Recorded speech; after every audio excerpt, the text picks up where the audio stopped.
রাজ্যে খবরের দিকে আমাদের নজর রয়েছে। আগামীকাল থেকেই কিন্তু শুরু হতে চলেছে রাজ্যে এসআইআর প্রক্রিয়া। পশ্চিমবঙ্গ সহ 12 রাজ্যে শুরু হতে চলেছে এসআইআর প্রক্রিয়া। আজ দিল্লির বিজ্ঞান ভবনে সাংবাদিক বৈঠক করা হয় নির্বাচন কমিশনের তরফে এবং নির্বাচন কমিশনের প্রধান জ্ঞানেশ কুমার তিনি কিন্তু বৈঠক থেকে স্পষ্টত জানিয়ে দেন যে প্রথম দফা যে এসআইআর প্রক্রিয়া অর্থাৎ ভোটার তালিকা নিবিড় সংশোধনের প্রক্রিয়া তা হয়েছে বিহারে এবং তা একেবারে সফল হয়েছে। অযোগ্যদের নাম যাতে না ঢোকে তার দায়িত্ব নেওয়া হবে নিতে হবে ইআরওদের, এমনটাই কিন্তু আজ জ্ঞানেশ কুমার জানিয়েছেন। যোগ্যদের নাম যেন বাদ না যায় তার দায়িত্ব নিতে হবে ইআরওদের। আগামীকাল থেকেই বিএলওদের কিন্তু কাজ শুরু করতে হবে। 9 ডিসেম্বর খসড়া তালিকা প্রকাশ এবং 7 ফেব্রুয়ারি চূড়ান্ত তালিকা প্রকাশ করতে হবে। ইলেকশন কমিশনের সাংবাদিক বৈঠক থেকে আজ স্পষ্টত জানালেন জ্ঞানেশ কুমার।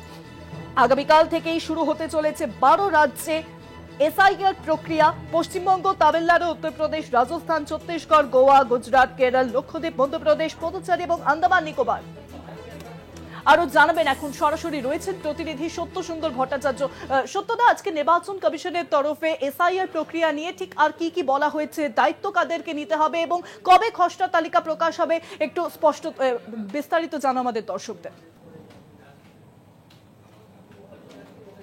দেখো, প্রথম পর্যায়ে বিহারে এসআইআর সফলভাবে হয়েছে, একেবারে সরাসরি জানিয়েছেন মুখ্য নির্বাচন কমিশনার জ্ঞানেশ কুমার।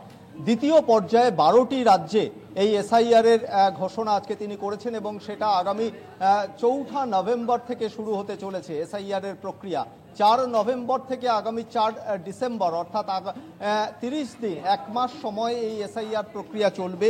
যে 12টি রাজ্য এবং কেন্দ্রশাসিত অঞ্চলে এই দ্বিতীয় পর্যায়ের এসআইআর স্পেশাল ইন্টেন্সিভ রিভিশন হবে, সেই রাজ্যগুলোর মধ্যে রয়েছে আন্দামান নিকোবর দ্বীপপুঞ্জ, ছত্তিশগড়, গোয়া, গুজরাট, কেরালা, লাক্ষাদ্বীপ, এছাড়া মধ্যপ্রদেশ, পুদুচেরি, রাজস্থান, তামিলনাড়ু, উত্তরপ্রদেশ, পশ্চিমবঙ্গ। আসামের ক্ষেত্রে আলাদা করে বলা হয়েছে, যেহেতু আসামে ইতিমধ্যেই এনআরসি সেখানে হয়ে গিয়েছে, ফলে সেখানের নাগরিকত্বের যাচাইয়ের বিষয়টা এনআরসির ওপর, সেই কারণে কিন্তু এসআইআর নয়, সেখানে এনআরসির ওপর নির্ভর করে পরবর্তী ক্ষেত্রে এই প্রক্রিয়া হবে, এমনটাই কিন্তু একটা ইঙ্গিত দিয়েছেন মুখ্য নির্বাচন কমিশনার। কিন্তু পাশাপাশি এই যে 12টি রাজ্যের কথা বলা হয়েছে, সেখানে প্রায় 51 কোটি যে ভোটার, তাদের এই এসআইআর প্রক্রিয়ায় তারা সামিল হবেন। 1 মাস যে সময়কাল দেওয়া হয়েছে প্রাথমিকভাবে, সেই সময়কালের মধ্যে অর্থাৎ 4 নভেম্বর থেকে 4 ডিসেম্বর পর্যন্ত বাড়িতে বাড়িতে ইনিউমারেশন ফর্ম নিয়ে যাবেন বিএলওরা এবং 2টি কপি করে এই ইনিউমারেশন ফর্ম থাকবে। সেখানে নির্দিষ্ট যে তথ্য, সেই তথ্য তারা দাখিল করবেন এবং যে পশ্চিমবঙ্গের ক্ষেত্রে 2002কে একটা বেস ইয়ার হিসেবে দেখানো হয়েছে, তার কারণ 2002তে এসআইআর হয়েছিল। তার উপর ভিত্তি করে যদি কোনো ভোটারের নাম সেখানে থেকে থাকে বা তার পরিবারের কোনো সদস্য, বাবা বা মায়ের নাম 2002-এর ভোটার তালিকায় থাকে, তাহলে কিন্তু তার ক্ষেত্রে আর অন্য কোনো নথি দিতে হবে না। স্পষ্ট সরাসরি যে ইনিউমারেশন ফর্মের যে নির্দিষ্ট জায়গা রয়েছে, সেখানে কিন্তু 2002-এ তার কি এপিক নাম্বার ছিল এবং সেখানে তার পার্ট নাম্বার কত ছিল, সিরিয়াল নাম্বার কত ছিল, সেটা দাখিল করার কিন্তু একটা নির্দিষ্ট জায়গা রয়েছে। ফলে স্বাভাবিকভাবেই সেই জায়গা থেকে কিন্তু একটা ম্যাচিং হয়ে যাবে। অর্থাৎ বর্তমান ভোটার তালিকা অনুযায়ী 2025-এর যে ভোটার তালিকা, সেই অনুযায়ী বাড়িতে বাড়িতে ইনিউমারেশন যখন ফর্ম নিয়ে যাওয়া হবে, তখন 2002-এর যে পূর্ববর্তী যে তথ্য, সেই তথ্য যখন ইনিউমারেশন ফর্মে দাখিল করবেন সেই নির্দিষ্ট ভোটার, তখন তার থেকেই কিন্তু লিঙ্ক পাওয়া যাবে।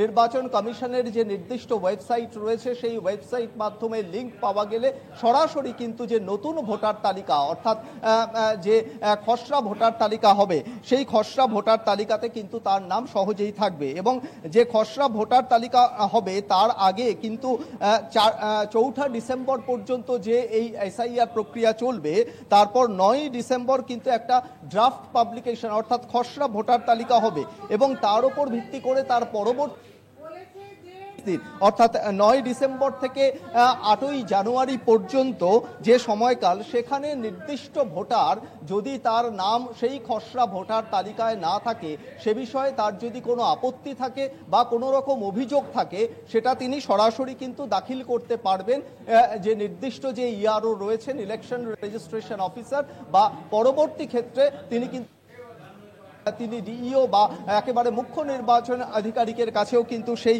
আপত্তি বা অভিযোগ তিনি দাখিল করতে পারবেন এবং সেক্ষেত্রে তাকে এই 2002 সঙ্গে লিঙ্ক না হয় তাহলে সংশ্লিষ্ট ইয়ারও তাকে নোটিশ পাঠাবেন, সেই নির্দিষ্ট ভোটারকে তাকে নোটিশ পাঠিয়ে তাকে হিয়ারিংয়ে ডাকা হবে, তার ভেরিফিকেশন হবে। সেই নির্দিষ্ট সময়কালও দেওয়া হয়েছে 9 ডিসেম্বর, অর্থাৎ 9 ডিসেম্বর থেকে 31 জানুয়ারি পর্যন্ত এবং সেই যে নির্দিষ্ট সময় হিয়ারিং হবে সেই তার উপর ভিত্তি করে কিন্তু পরবর্তী যে একেবারে চূড়ান্ত ভোটার তালিকা, সেই ভোটার তালিকা প্রকাশিত হবে 7 ফেব্রুয়ারি 2026, যেটাকে ভিত্তি করেই 2026-এর বিধানসভা নির্বাচন হতে চলেছে। ফলে এই মুহূর্তে রাজ্যে ভোটার সংখ্যা রয়েছে 7,66,00,000। তার মধ্যে ইতিমধ্যেই 54% ভোটারের ম্যাপিং সম্পন্ন হয়েছে, এমনটাই কিন্তু কমিশন সূত্রে জানা যাচ্ছে।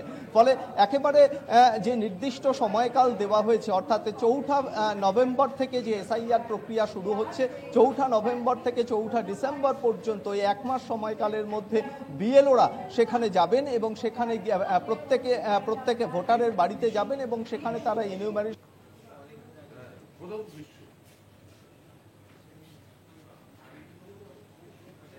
স্পষ্টতই জানিয়েছেন মুখ্য নির্বাচন কমিশনার।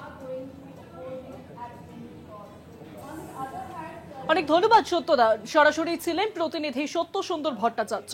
আগামীকাল থেকেই 12 রাজ্যে শুরু হতে চলেছে ভোটার তালিকা নেবের সংশোধনী প্রক্রিয়া। আজ ইলেকশন কমিশনের তরফে সাংবাদিক বৈঠক করে স্পষ্টত জানিয়ে দেওয়া হলো।